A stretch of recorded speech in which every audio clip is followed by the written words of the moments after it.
दादा, एकंदरीत आता दादांसोबत तुम्ही बऱ्यापैकी कार्यकाळ म्हणजे दादांसोबतही तुमचा सहवास लाभलेला आहे. तर एखादी दादाची कुठली आठवण आहे का जी आतापर्यंत तुमच्या स्मरणात आहे?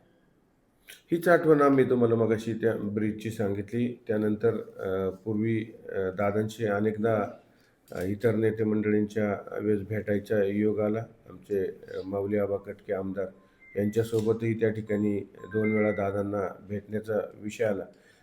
मी पाहिलं की सर्वसामान्य कार्यकर्ता तर दादांकडे आपुलकीनं जायचंच, पण नेते मंडळी, आमदार लेवलची माणसंसुद्धा दादांकडे जाताना अभ्यासपूर्व काम घेऊनच जायची, की कुठल्या विषयामध्ये आपण दादांकडे गेलोय आणि त्याचा अभ्यास आपण काम सांगितल्यानंतर दादांचा प्रश्न लगेच तयार असायचा.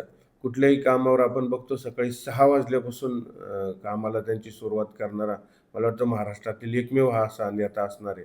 आणि त्यांना तो अनेकदा भेटायचा योग आला. पण भेटताना मी दुरून नेहमी बघायचो, की दादांची कार्यपद्धती, दादांचा हजरजबाबीपणा आणि दादांचं प्रत्येक गोष्टीवर बारकाईने त्या ठिकाणी लक्ष असायचं. आणि इतकं लहान-सहान गोष्टीवर लक्ष ठेवणारा, तळागाळापासून ते सर्वसामान्य जनतेची प्रश्नाची जाण असणारा हा दुसरा महाराष्ट्रात असा नेता होणे नाही.